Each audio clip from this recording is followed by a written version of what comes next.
Hello, Facebook. We are here today going live from Book Studio 16 with our fabulous library marketing team. We have Virginia, Chris, and Lainey. They're going to be talking to you about some of our amazing books we have coming up, all decorated in their St. Patrick's Day green. And just a reminder, if you guys comment, leave us comments, ask questions about things, and you will be entered to win some of the lovely books they'll be talking about today.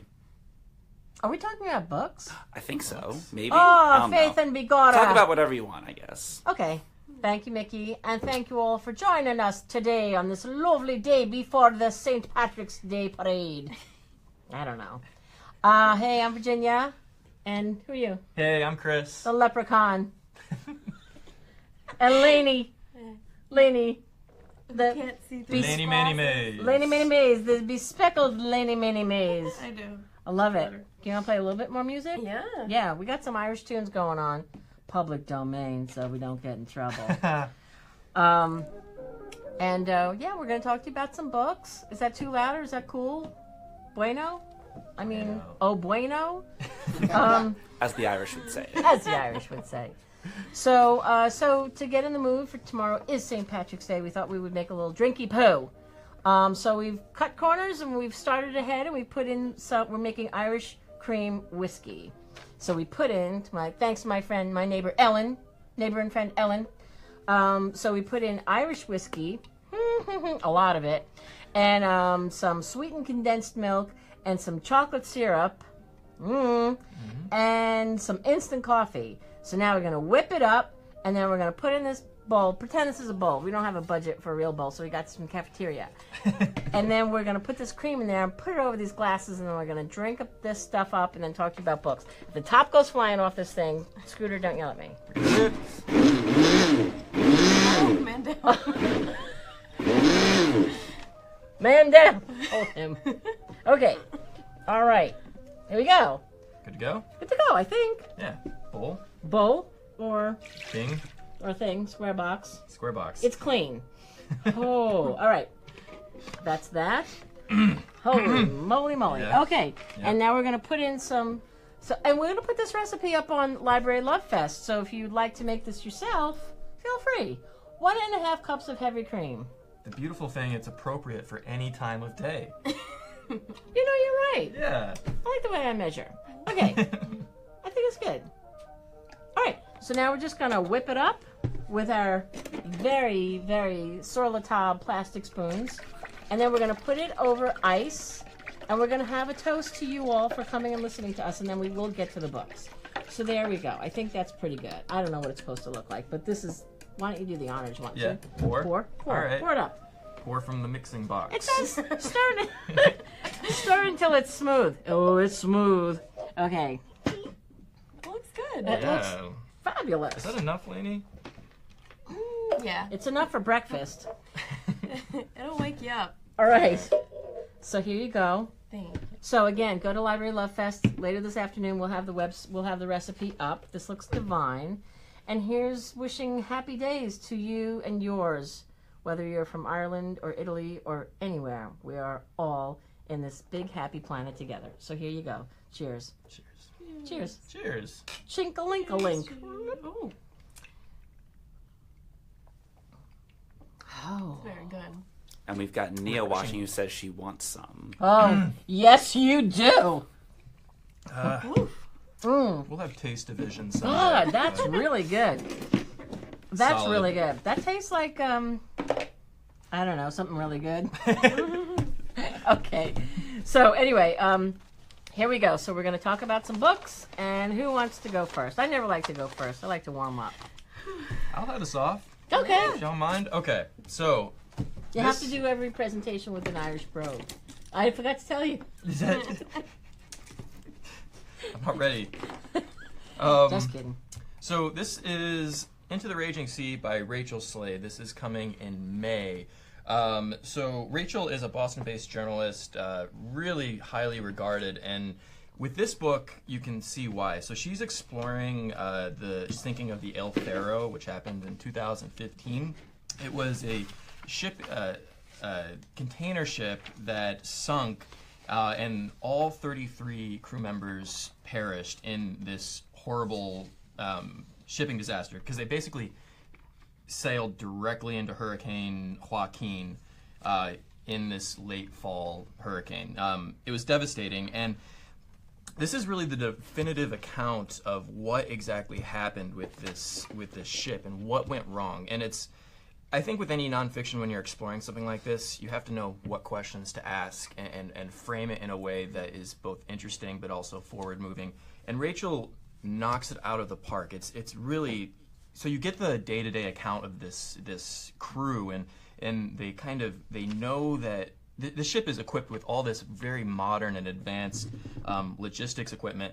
And the question is, like, how does this happen? How in the modern age, when we have, satellites tracking hurricanes and things like that, how does a ship basically go directly into the eye of a hurricane and it disappeared and it was destroyed? Everyone was lost. So she follows not only the day-to-day, the captain she spent basically hundreds and hundreds of hours interviewing the family members. She has recordings from the ship itself. Once it was recovered, they have kind of their black box, which recorded all these conversations.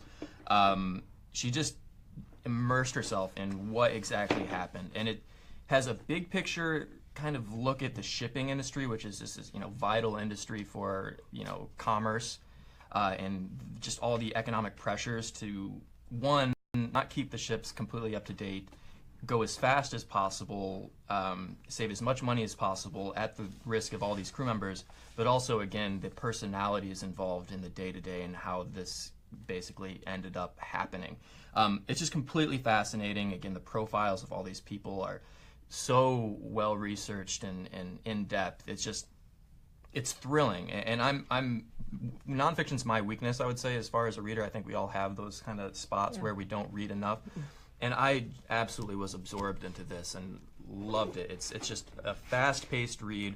Again, the definitive look at this, which is really the worst shipping disaster in the modern era, and 33 people were lost. And this will show you what exactly is happening. It's a thrilling read, so I highly recommend it. It's coming in May. That's Into the Raging Sea by Rachel Slade. It's really good. Beautiful. Stresses me out, though. Gosh. Yeah, I know. I need a drink. Oh, well, good that we have some alcohol right here for you. Lovely. All right? Yeah. Okay. I'll go. Okay. Okay. All right. Michael Chabon. It's too hot. It's toasty. It's too hot. It's so toasty. I'm wearing an Irish sweater I bought 30 years ago. It has so many holes in it, but I wanted to wear it, but it's so hot. Anyway, Michael Chabon. Amazing. Okay. So everybody knows who Michael Chabon is. He is a master. He is the best-selling Pulitzer Prize-winning author of 9 adult titles, The Mysteries of Pittsburgh, The Amazing Adventures of Cavalier and Clay, Wonder Boys, the list goes on. He also has a children's book, and now this book, which we're publishing in time for Father's Day, it's going on sale in May, and this is a selection of essays about fatherhood, small in page count, large in heart. This will blow you away. This is so tenderhearted and so insightful, and it was at the core of this book is this essay or piece that he had written for GQ.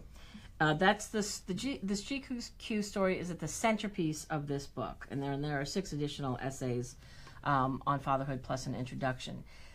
If you haven't read this piece that he wrote in GQ back in September of 2016, you must, because it will break your heart, but in the most glorious way, because it's about his son, who at the time was 13, and this child was always fascinated with clothes and style and design, and so Michael takes him to Paris. And they go to a bunch of these, designer, what am I trying to say? Well, he meets a lot of designers, and he goes to a lot of the runways, and he sees all the designs, and the child is just fascinated. He's beside himself. This is his jam. And his father's trying to figure out, was he into this because he wanted to be different, or is this just who he truly is? And so, because Michael Chabon is like, he doesn't care, I mean, he just thinks this is just, it doesn't connect with him, but it certainly does connect with his son, and it's that is the crux of this piece, is that he recognizes the importance of this and how it matters so much to his son. It is his son. It is what his son, how he defines himself. And so it's a beautiful piece that I highly recommend you all read, because you will want to savor every page of this thing. I have it right here, and it's just my son, the Prince of Fashion. It's glorious. And from that is the centerpiece of this book about fatherhood. And boy, he's a wonderful writer, and he's a wonderful father, because the insight into this book and into his son, his children, is quite amazing. So that's Pops, Fatherhood in Pieces by Michael Chabon. I know. Wow. Amazing. I have another nonfiction that I'm excited about. It's Chesapeake Requiem by Earl Swift. He's also the author of Autobiography. He's written 6 books. He's a Fulbright scholar and a journalist. And so this book is really a story about possibly the first climate casualty in the world. And so that means there's a small island called Tangier off the coast of Virginia in the Chesapeake Bay. And they're going through a lot of climate change. The water levels are rising. And since 1850, 2/3 of the island is gone. And they think in 20 years it could be uninhabitable. And so this is a really interesting group of people. They're kind of isolated. They have one church that's been there. It has kind of Victorian ideals just because they've been so isolated. It goes all the way back to John Smith. When he came to America, he saw this island and people kind of moved there, and it's about 200 years old. And so they just kind of been over there. They have their own dialect. It's very interesting. I was listening to it the other day. It's kind of British, but kind of like Cajun. I can't really describe it. But Earl Swift placed himself in this community for sometime over 2 years off and on, but a full year in the community. And he really followed these people who are so interesting. They rely on the blue crab industry, crabbing, and so half the island goes away during the day to crab. And there's 400 people, but that doesn't include people who use it as a permanent address. So that's not even the whole population. And people are moving off this island because they're younger and they want to go to college, and there's really not college jobs here, so they leave and never come back. And so it really is kind of diminishing, and now they have this climate change problem with the water. Half the island, or 2/3, is underwater. So he goes to see it, and he sees gravestones with bones floating everywhere because it's just so underwater, and people there don't believe in it. So they call it erosion, not global warming. So it's kind of his take on the island and the people, but it's not just about, I learned about blue crabs. I know a lot about that now. I learned about their religion and how they are, but it's really part human interest story and part climate change manifesto. It's really great, and it's for people who like kind of natural disasters or that kind of history, like H is for Hawk and The Secret of Lobsters. It's fun though, the people. I think I really enjoy him telling about the people because it's not like heavy climate change information. It's about the people that live there. So like there's one kid that's going to be in a class by himself, and so he goes to weddings and they all know each other, and it's really great, and it's kind of an interesting story of how they're going to reconcile their lives, that they've known this island their whole lives and they love it, and in 20 years they could not live there, and they've got to do something. The U.S. has to step in or they could possibly be refugees. So it's really great. Comes out in August. That's interesting. And Into the Raging Sea also deals with climate change, and I think it'll be interesting to see kind of the stories that continue to come up with people who rely on, whether it's seafaring societies or people on the coast, and these stories that are going to continue to arise along with the sea levels. Yeah. It's so Yeah, I'm sure more to come, unfortunately. He follows the mayor for a little while, Uker Eskridge, but that's not James is his first name, but he goes by Uker, and he doesn't believe in it, and he goes to Al Gore and talks to him, and Al Gore's like, oh no, it's climate change, and so he's trying to get a wall built. It's a really interesting story, and these people are so passionate about where they live, but they've got to do something about it. Oof. We're getting a lot of love for all these books and for you guys. Ellen hopes you three are going to be at PLA. She would love to meet you. We'll Ellen, be we have there. some good news for you. Yes. We'll be there. They Come will to be our there. booth.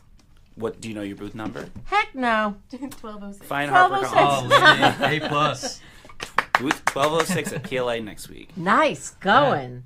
And then we've got Natalie, who wants to know, any recommendations for books written by people of color? Yeah, let's see. Yeah, I'm Well, you trying can to talk think. about Barracoon, because you can never get enough of this. I could talk person. about Barracoon forever. Why don't you tell them about Barracoon? So Barracoon is the new book by Zora Neale Hurston. I know what you're thinking. That's not correct. But it's a newly published book. It was a manuscript, and her estate finally released it to not just academics. So we're going to publish it for the first time. I'm so excited. Zora Neale Hurston wrote Their Eyes Were Watching God.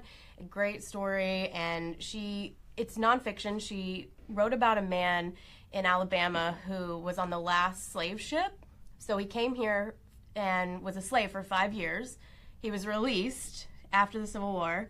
So this man has gone through slavery, Civil War, and he went through one World War.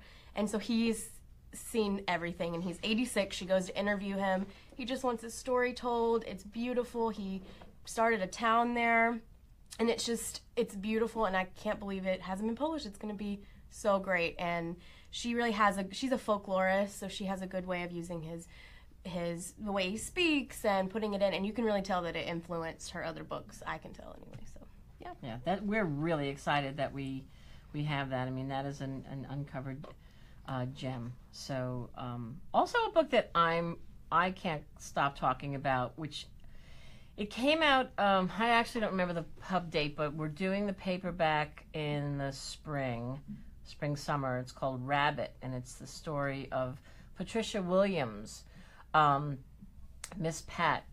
She is a stand-up comedian now, but that's certainly not how her life started out. She started out with this horrific childhood. You can't quite believe, though it is true, that she rose from the ashes of this unimaginable childhood, where she had 2 kids by the time I think she was 15, and she was jailed, she was shot. Her home life was horrific, and somehow she manages to pull herself out of that. She has a wicked sense of humor, which serves her well and gets her out of jams, but also serves her well as an adult. And as I said, she has become a stand-up comedian. You can, if you want to check her out, you can go to Mark Maron, M-A-R-C, Mark Maron's podcast series. He did an interview with her. You heard one? yeah, Edge of Fame, the Washington Post. They did a great one with her family and her. It's amazing. That's a book I don't want to let go of, and I just want people to know about this woman, and we're going to be doing a lot for her in paperback, because I also feel it's a good book club book. I know that sounds strange, but it is a good book club book because there's so much to talk about what this person went through and how she survived and thrived. And one day we'll get to meet her, and I can't wait to meet her. She really made the best of a crazy situation. That is a survivor. So anyway, that's a book that's coming out.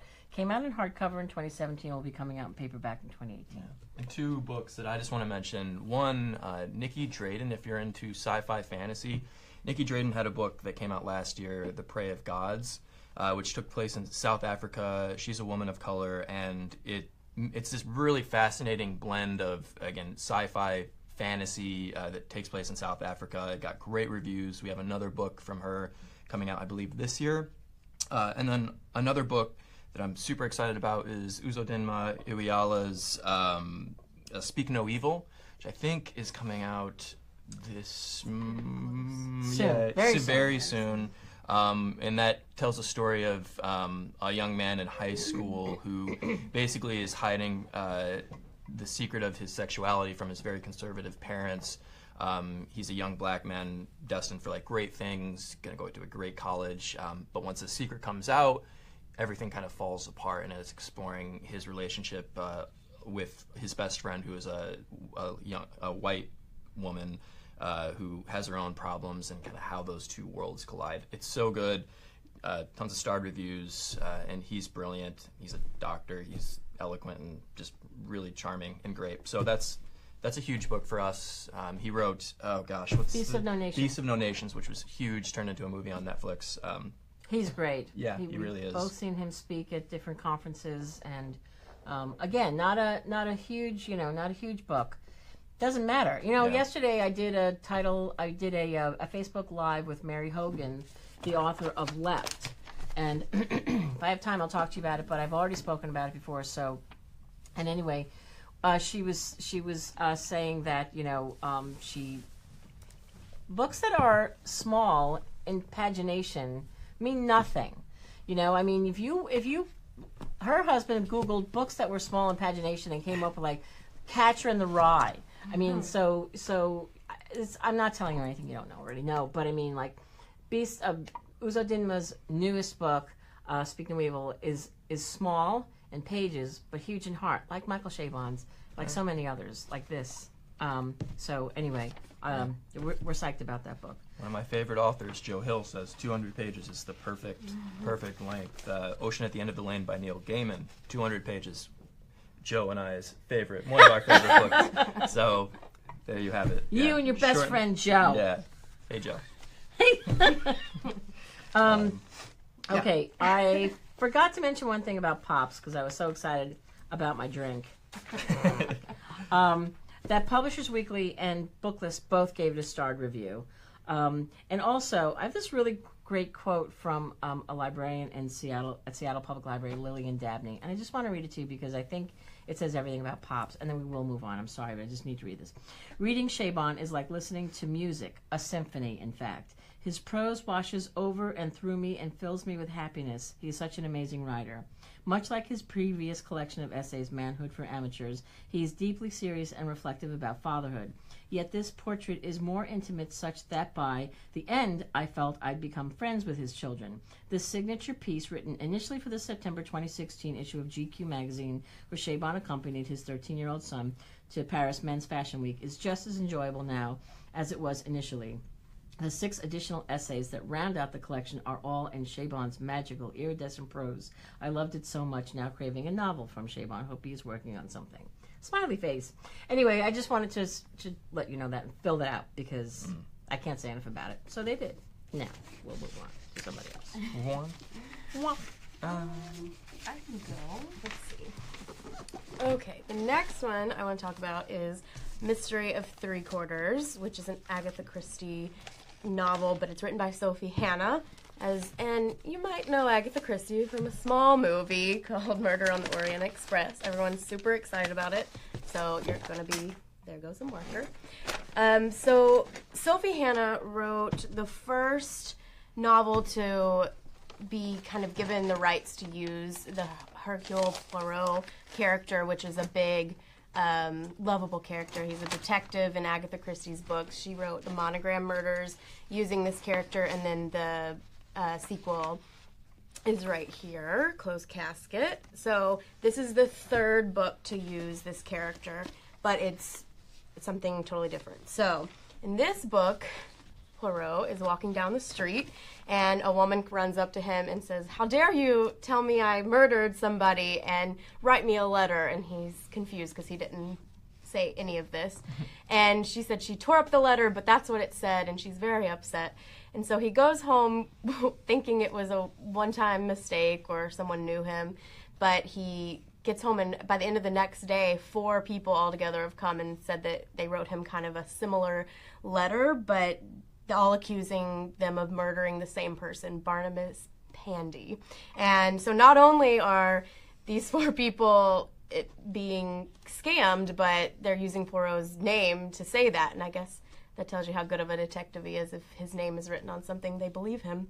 But these people, some of them don't believe that he didn't write this letter, and it takes a little bit of convincing, and they tear up their letters, so it's hard to find them and kind of understand where it came from. So it kind of takes us on a mystery of who wrote these letters and what are they trying to tell them, and secrets come out, which is great. I have a quote from Gillian Flynn, who wrote Gone Girl, and this is for Monogram Murders, but it's really great.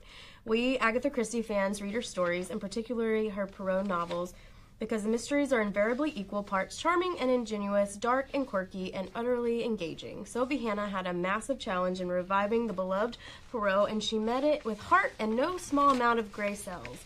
Reading the Monogram Murders was like returning to a favorite room of a long-lost home. And I thought that was really beautiful. Poirot is loved by everybody. He's punctual, and he's kind of refined, and he doesn't say much, but then it comes out and he solves everything. So he gets Edward Catchpole, who works for the Scotland Yard Police, and they go on this mystery to find out who wrote these. And I feel like and like Magpie Murders, it's a new spin on an old classic. So with the movie coming out, everybody wants Agatha Christie, and it's just, it like is returning to a home. So. Aww. Mm-hmm. Okay. Can I go next? Yeah, I think so. Thanks. So the next book that I'm going to talk about is Year of Wonder, Classical Music for Every Day by Clemency Burton Hill. So this was published in the UK first, and this is a big book, and it's a beautiful book. It's you know, when they sent this book around and they told us about it, I thought this is the coolest thing ever, because it's about classical music, and whether you are a fan of classical music or you have no idea what any of it means, there's the book for you. So this is the UK version. We're coming out with our own version, but it won't look too much different than this, I don't believe. So have you ever heard a piece of music so beautiful it makes you stop and savor the sound, or wanted to discover more about classical music but had no idea where to begin? If you said yes in your head, this is the book for you. So this is written by Clemency Burton Hill. She is one of the presenters on BBC Radio, and she is she knows her stuff. She has written this book to sort of dispel the reputation that classical music has, that it's stodgy, that it's boring, that it's elitist, all that stuff, because it isn't any of those things. As she says, there's a really cool video of her on the Edelweiss page of this book. You must see. You have to click on the little word video, and then it'll be down there. We're also going to put it on Library Love Fest because it explains it so beautifully, so warmly, and so friendly, and so openly. Because what she says is these composers didn't write this stuff to make you feel stupid. They wrote this stuff to make you feel connected to them, for them to connect to you. That's why they wrote it. And so she's chosen 366 pieces of music, one for every day of the year. So she starts on January 1st and she ends on December 31st, and every day is a beautiful piece of music. It's very personal. It's her choice. She goes through 1,000 years. That she's looking at everything from medievalists to millennials. I'm quoting her. This is what she says on her video, which to me was just like, watching this was like the light went off. I'm like, I get this. And what's super cool about this book is that there's a digital playlist to accompany the book. So if you go to Spotify, download Spotify, and then you type in this book, you will find pieces of music that accompany the book. So you can read about the book, you can learn about the pieces of music, and then you can hear them. So it all kind of comes together, which I totally love. So you don't have to know anything about classical music. I think it's best for people who don't, or people who do, they get to more insight through her eyes. There are a lot of women composers that she highlights, and basically she's saying that that music can be a form of self-care. And I mean, I think we can all relate to that. I mean, I think it's like if you've had a lousy day, you get yourself some music, like we were cranking up the Irish music before, it just changes your head. And this is beautiful music that you may not be educated on. You might not understand it, and so this is a way to understand it. And one example, which I thought was kind of cool, I won't read the whole thing, but this is February 13th, and this is Symphonic Dances from West Side Story by Leonard Bernstein. And so she talks about Leonard Bernstein, and he talks about, he says, suddenly it all springs to life. I heard rhythms and pulses, and most of all, I can sort of feel the form. That's what he wrote in his diary. And not long after, in 1957, West Side Story emerged. And so she goes into the story of him and Stephen Sondheim and Jerome Robbins and how it all came together. And then she says, this Mambo section depicts competitive dances between the Jets and the Sharks. If you can manage to stay in your seat while listening, I'll be amazed. So, like, she gives you the backstory, and then she talks about, the two gangs, and but that's it. I think it's the coolest thing ever. Eddie Redmayne, who is amazing, says Year of Wonder is an absolute treat, the most enlightening way to be guided through the year. And then just a little background on the author. She, as I say, she's a presenter for the BBC Radio and other music and arts programs on radio, TV, and online. She contributes to The Observer. She's a journalist. She's kind of everything. She's all over the place. She knows her stuff. Go see that video, and you'll understand how this all clicks. So you can find it on Library Love Fest later today. You can get Edelweiss right now. Look up this book, and it'll be there. Just click on the word video, and then it'll be at the end of the page. So that is Year of Wonder, Classical Music to Enjoy Day by Day by Clemency Burton Hill. We're getting a lot of love for Year of Wonder. Noreen says it's perfect for her granddaughter, but she wants it also. Mm-hmm. And just a reminder to everybody, keep commenting, keep spreading the love for all these books and our lovely library staff right here. And you'll be entered to win a selection of the books being talked about today. Thank you, Michael. So I think, we need a thriller in our lives at this point. And I have an excellent one, Under a Dark Sky by Lori Rader Day. This is coming in August. Lori is a big-time thriller author. Her 2014 debut, The Black Hour, won the 2014... I already said 2014, but it won the 2014 Anthony Award for Best First Novel. And then she also won the Mary Higgins Clark Award, which is a big deal, for Little Pretty Things. And then her most recent one prior to this was The Day I Died, which was a really cool concept in that the main character was a handwriting analyst who takes on a case that she basically becomes enveloped in and has an impact on her own personal life. Really well done. In her newest one, Under a Dark Sky, it follows a young widow who finds a document in her late husband's belongings that show that he reserved a cabin in this dark sky resort in Upper Michigan. So this woman, Eden, who at this point, following her husband's death, can't sleep. She has this paralyzing phobia of the dark. What does she do? She goes to a dark sky park. She goes to this park to try to kind of reconnect with her husband and see, what he was planning, because he never told her about this reservation. And she thinks she's going to be there alone, but she actually ends up with a group of 6 best friends, like old college friends, who are gathering to celebrate some unnamed occasion. And in the midst of this, she is shocked first that she has to share space with these people. She's not in the mood, but she stays one night, and within that night, one of these friends is murdered, and everyone is a suspect. It's so well done. There's so many twists and turns. You'll be trying to guess who did it, and the relationships between these friends. This woman, Eden, she's observing them and seeing, what exactly is at play. Because there's a couple. There's 2 friends that kind of like each other, but maybe not.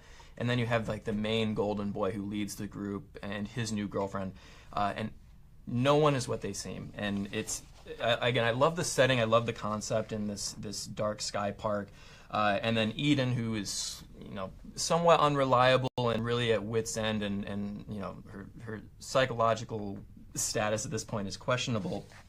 She's a wonderful narrator, and a person you really enjoy following the story through her eyes. So another complete winner. It's a trade paperback from William Morrow, but we are doing a library hardcover edition because we love libraries, shockingly enough. We do. And then this would be great for fans of Claire McIntosh's I Let You Go. For just modern psychological thrillers, this will completely knock your socks off. So this is coming again in August. It's Under a Dark Sky by Lori Rader Day. Loved it. So... there we go. What you want to do? What you want to do? Talk Come for about you, bad boys. Our move. Our arts and crafts. Oh, Arts and crafts yeah. time. Arts and crafts break. I wish we had an arts and crafts song.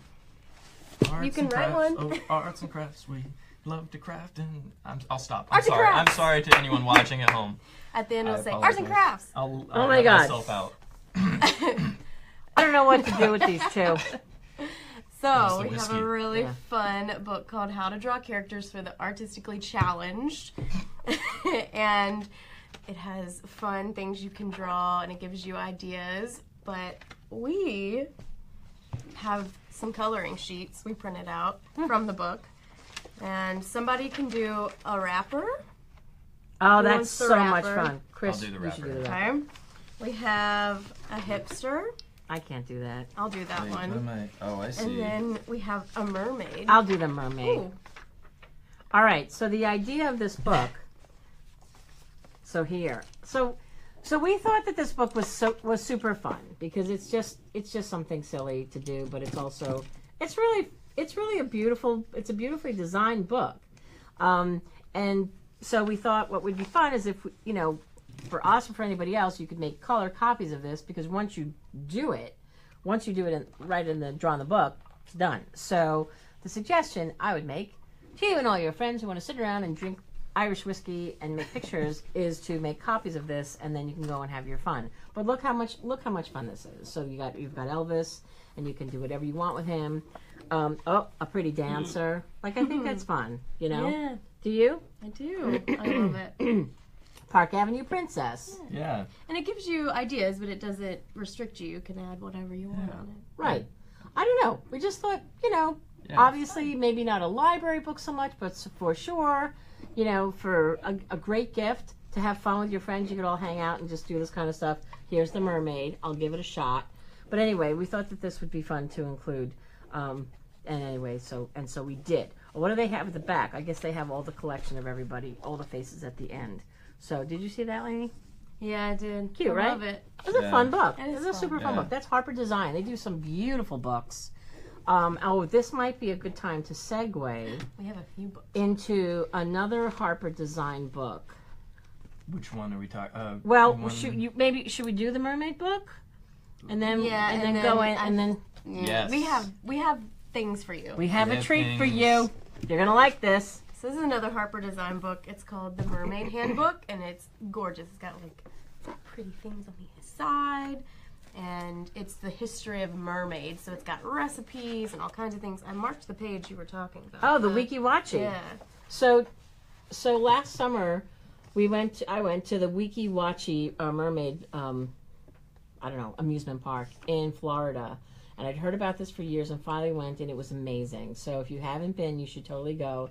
It's a fun park, but in the center of this park is this ginormous tank of water, fresh water, where there are fish swimming around. Oh yeah, and mermaids. So, and this has been going on for 1 million years. You can look this up. They show video of. I think Elvis Presley was there. There's a lot of great black and white videos of people at the Wiki Watchy visiting the mermaids, and it's quite a sport.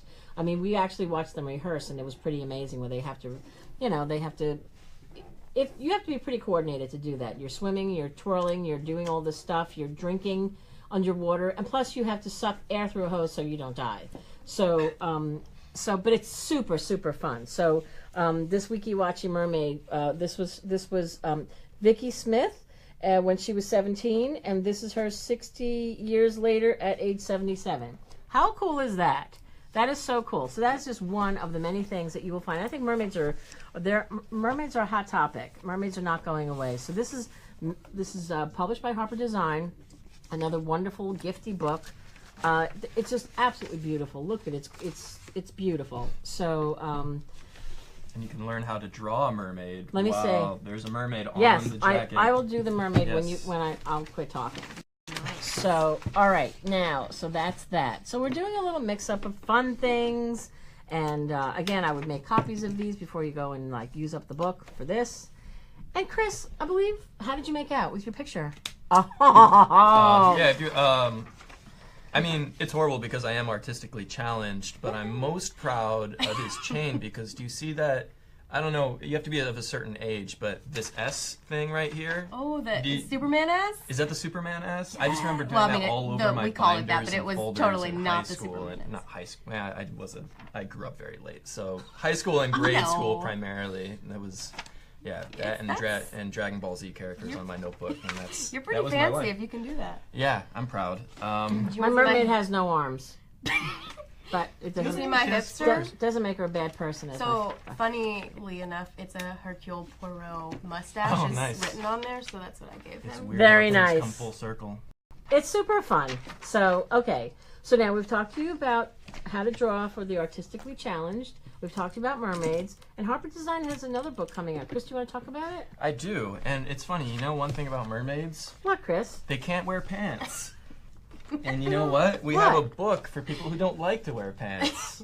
It's Pants Drunk by Miska Rantanen. So Pants Drunk is the rough translation into English from the Finnish word kalsarakani, which means it essentially means getting drunk at home alone without pants on.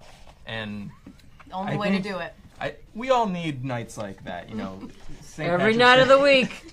St. Patrick's Day is coming up. There's going to be mobs and crowds here in New York. I can't handle that sometimes, so I'm going to be home.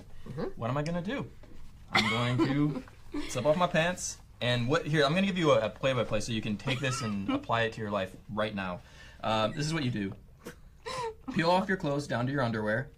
Place your favorite savory or sweet snacks within reach alongside your bed or sofa. Make sure your television remote is nearby, along with any and all devices to access social media. Open your preferred alcoholic beverage. And this is Simple. it's that simple. I mean, so the Finns have some of the highest quality of life. They have great, just mental health, happiness. They just rank way up there. So this is kind of their equivalent to, like hygge. Hygge was a big thing, the Danish term hygge, or the Swedes had lagom, which is balance. So this is, kind of a more irreverent take on that through Finnish values and, getting drunk with your pants off. And you know what? I know I'm not home technically, but I feel at home. So I took it upon myself to...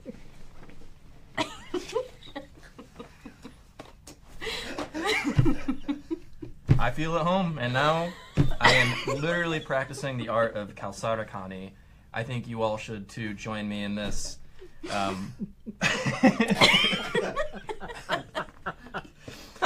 For you viewers at home who are going to try to tune out because I took my pants off. I actually have pants on. That was it. No, he doesn't. Yeah. That was a prop pants. Yeah. Those were my Don't prop have to pants. comment. Pants are on. Pants are on. But I think it's so fun. I don't know if I held this up long enough. So this is Pants Drunk. This is coming in June. The weather will be hot. The AC will be blowing, and it will be a perfect time to lay back and take care of yourself the Finnish way, without pants. So please do check this out. It's so fun and awesome. This is the Finnish version, but you can kind of see the guide here, some of the artwork. It's really nicely designed. And there's drink recipes as well. So Perfect. something for everyone, mermaids included. Yes. Mermaids, no pants. Chris, no pants. Chris is pretty much like a mermaid right now. Speaking of no pants. Speaking of no pants. Oh, yeah. Wow. This is working so well. Another great design book. Oh, this makes me so happy. The Art of Winnie the Pooh, which I think will strike a chord with people of all ages. Yes, so this is by James Campbell with a foreword by Vinette Shepherd, who is actually, I think she's the, I'm sorry, let me double check this. I believe she's the granddaughter of E.H. Shepherd, who was the illustrator for the original Winnie the Pooh. So this is a great collection. It's artwork. There's 125 full-color images from the Pooh series. But it's also, it looks back at this, really at this point, it started in the 1920s and it was this revolutionary kind of unique collaboration between this author, A.A. Milne, and then the illustrator, E.H. Shepherd. And they put together these images and stories in a way that just people hadn't seen before. And as you know, flash forward to modern day, the Winnie the Pooh books have exceeded 50 million copies in sales. Just, near and dear to people's, children's hearts, all ages, generation to generation. Just a really special book. And it also has never before published illustrations and sketches. So really, really cool. And we know Winnie, he doesn't wear pants, so, and he could kick back and just have his honey. He doesn't, you don't have to drink an alcoholic drink. That's just what the Finns recommend. But again, it's just weird how all these books connect. Make it yes, your own. make it your own. For people who don't drink, just honey works too. So this is totally nostalgic, and I think it's a great, whether it's a gift book or just a book for yourself, just full of nostalgia and warmth, and just it just Did you makes take me. pages? Yeah, so I think Lainey took the liberty of getting some cool images marked here. So I think this is Christopher Robin on the steps. They're cute. Oh my God. Can you see that, Scooter? Yep. Yes, Christopher Robin. I was always so excited that I shared my first name with Christopher Robin when I was growing up. Here's some little more rough sketches. That's such a find. Yeah, it's so There's cool. a really cool print in the back for if you buy Oh, this yeah. book. It's gorgeous. I think the picture of the and the- print is on the back. You can pull it out here. Oh, cool. Oh my gosh, this book has so much going on, and it's What does it say? beautiful. Frameable art print. Oh wow, yeah, and then there's So librarians, Winnie. you'll probably need to take that out, I'm assuming, before you put it on the shelf. But it's such a beautiful book. I mean, Yeah. Harper Design does some really wonderful stuff, and we're really lucky to have them under our roof because there's some great people that work there. Yeah, it's so creative and tactile, and just, it's a book you just need to have in your hands and feel, and of course smell, because we're book Yeah, it people, does so smell you gotta really good. smell. They just did the Iris Apfel book, which is amazing. Too bad we Yeah. don't have. Oh my God, that's such an amazing book. And that's the perfect word. They're so tactile. You just want to feel these books. They're literally a cut above. So anyway, that was our fun joke about drawing and having no pants on. We've got a lot of love coming in for Pooh. We have viewers who are equally amused and scandalized at Chris's stunt there. And Kristen wants to know if any of today's protagonists wear pants. She senses a theme. A few do. That might be the next thing. The man, I don't know, pantsless man, the man without pants. Pants on the floor. Pants on the floor. There was that song, Pants on the Floor. Remember? Maybe that was just something. Looking like a fool with your pants on the ground. Looking like a fool with your pants on the ground. All right. Who's the fool now? The ones with pants on. That's right. So everybody take your pants off. Not if you're in public, though. No. Wait till you get home. Honestly, I've lost total control of this tiki hut. All right, can I go? Can I talk about? I'm just wild about Harry. So smooth. Harry who? The only Harry that we ever really want to know about. Harry. The most popular royal, next to the Queen, apparently, I'm told. He is the most popular royal, and that doesn't surprise me because this is a guy who does his own thing, but he's also he's just got such a great heart, this guy, you know? I mean, so he's a little crazy, he does some crazy things. He also does some wonderful things. He visits, he spends time with vets. He works with mental health professionals and promoting causes that are, I mean, he doesn't have to do this kind of stuff, and he does. So this is the paperback version of Prince Harry, The Inside Story by Duncan Lancome, who is a royal insider, and so this came out from Harper UK. And as I say, this is the paperback, but this goes, we have some added material in this book, which is all about the upcoming nuptials and his romance with Meghan Markle. So as I say, he's an outspoken mental health advocate. There are all new chapters about it, up to date with his life with Meghan. And, we came back from we were just at the ALA, the American Library Association's Midwinter Conference, and we had a bunch of the UK version of the book there, and we could not keep this thing on the table. We had boxes of them, and they were gone. Every time we turned around, we just had to keep replenishing the piles. He is hugely popular. So, and now with his getting married and to Meghan Markle, who's really so lovely and brings so much to the table with her own experiences, I think that this is just a fun book to get out there. And as I say, it is newly updated. So there you go. That's And Prince Harry. I have to cut in again for a moment to say that we have Amanda watching right now. Amanda of former Library Love Fest. No! Mandy Lou! Aw. How are you, honey? We miss you, Amanda. We miss you. So, what can I tell you? The Tiki Hut's always here. You can always come make a I don't know, a special guest appearance. Okay. Do it. Do it. Okay, I don't think I have anything else to say about Harry. Everything I've said. Chapter on mental health. No. We're good. Who's next? Lainey. I'll go. I have nothing. Lainey Man. So, Are you done?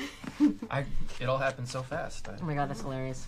so, the next book is Any Man by Amber Tamblyn, the actress and poet. This book, it's so good. It's a conversation about sexual assault and the conversation that the media has in America, and it's just really good. She's a poet. This is her debut novel, though. So this book is very unique. It's told, it's a story about 5 men in different ways of life, age. They're all totally different, and they've all been assaulted by this woman, this mysterious woman who goes by Maud. And so they all kind of go through the different stages of grief and confusion of why this could happen to them, and it's very brutal, some of it, so be a little prepared for that. But some of the things that have happened to them, they kind of rejected it a while, and the media is shown in the book, like kind of how the media really is and how that makes them feel, and it really is a turned conversation. It's kind of away from women, and these men are being assaulted, and kind of how that looks, and points out a few things that the media does that's a little scary.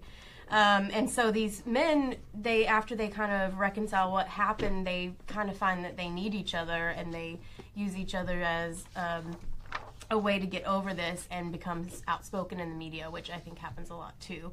It's told through poems and internet searches and tweets and news articles, and so each man has his own way of speaking, and you know exactly who it is, and they kind of talk about each other as well.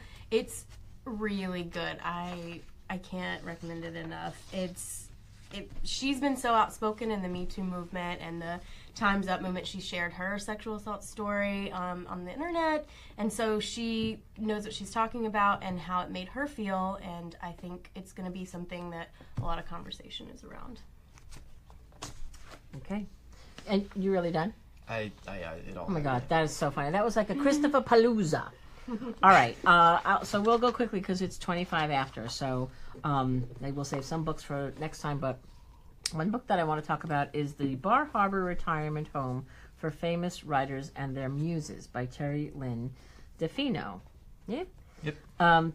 This is a paperback original coming out in June, and this is a really neat story about this fictional retirement home in Bar Harbor, which is specifically for anybody who's been in publishing. I know I'm going there. So you meet this woman who works there who had been in an accident with her sister, and so she's been somewhat disfigured, and so she is like an orderly there, and so she's tending to these people who are these residents of this retirement home, and they're sort of looking back on their days, as a writer. But one woman is well, I won't tell you too much about her, but anyway, it's really good. I mean, she looks at her, and the place is filled with their books and their author photos, and she thinks, God, you look nothing like the author photo, and even the author photo looks so stilted. When she looks around the room and she sees all these pictures of her with her friends and lovers, and I find it very touching, because it's a language that we all know, it's a world that we know, and it doesn't actually exist. And I think it's amazing that this woman came up with this, Terry Lynn DeFino came up with this idea, because it's very charming. And then there's this anticipation of this author who's going to come in and take residence in one of these rooms, and this orderly who's you meet her first. He was her it guy, like he was her author. She loved him. She loved his words, and now he's coming in, and he's he's old and he's got writer's block, but they connect. And that's sort of the spark of the story. So you just have to sort of suspend, belief a little bit in this book, and go with it. And it's really charming and really beautiful. I wanted to just read you this one thing in the back from the author, which I thought was really sweet. She says, she's from Paterson, New Jersey. She sounds really fun. I would love to meet her. She says, if Paterson is the city of my heart, Bar Harbor, Maine is the town of my dreams. There is no Bar Harbor home for the elderly, but how grand if there were. You never know. It could happen. If it does, that's where you'll find me someday. I think it's really sweet, and I encourage you to read this book. Okay, so that's the Bar Harbor Retirement Home for Famous Writers and Their Muses. But you can be like a copywriter. As long as you're in publishing, you can go there. Even though it doesn't exist, and I wish it did. Okay. All right. How are we doing on time, Michelina? We're great. We're at 11:26. Kristen says she would self-publish just to be eligible to go to that retirement home. Yeah, not a bad idea. Should we wrap it up? Are people dropping off? Let's see. We've still got Aggie says this is wonderful. Please do more of this, encouraging readers and writers alike. Okay. We've got people adding to their TBR, so maybe one or two more. I'm gonna do one more. Okay. One more. Okay, fine. Can I go? Yes. Thank you. Please. Famous Father Girl: A Memoir of Growing Up Bernstein by Jamie Bernstein. So this is the daughter of Leonard Bernstein, and her memories of growing up with him. Leonard Bernstein, revered composer and conductor, and this offers a rare look at her father on the centennial of his birth. This is deeply intimate. I mean, she really drills down and tells you what it was like. I mean, I love this cover. Isn't this the best? So she talks about, yes, he was all of those things. He was the conductor for the New York Philharmonic. He was a television star. He was a humanitarian. He had all these, great friends. But she talks about, what life was like at home with, famous people coming into their lives, and Mike Nichols and John Lennon and Lauren Bacall and the Kennedys. I mean, this was a man who, had quite the life. It's a beautifully written memoir story of his life, and I think we're in for a big sell here with this book, because I think a lot of people want to know what it was like to be him. Marlo Thomas wrote a book once, not with us, several years ago, about Danny Thomas, and it was the same sort of feel, in that it was talking about what it was like to have this famous father and all these famous people like walking through the house, and it's just like it's not the life that most of us know. And that this man is a genius, it just adds to it, and everything that went with it. She talks about, it's very sweet. He was her father, and so yes, he was a composer and he was brilliant, but he was also her dad, and so she's got a point of view that nobody else will have except for her. So I'm very excited about this. This is Famous Father Girl: A Memoir of Growing Up Bernstein, Leonard Bernstein's daughter. Okay, Lady Mae, bring it home. So the last book is America for Beginners by Leah Frankie. This is a debut novel. I want to hold it up. Debut novel, and it's really about American immigration and kind of finding family in places you might not know. This woman, Pival Sengupta, lives in India, and she is recently widowed, but before her husband passes away, her son, who is estranged, he has come out as gay and moved to California, so they don't talk to him. Her husband told her that he got a phone call and he is dead. And so she loses her husband, and she thinks she loses her son, and she's trying to figure all of this out, but then she believes that maybe her son isn't dead. So she goes on an epic journey. She goes to New York, and she's going to go cross-country to California.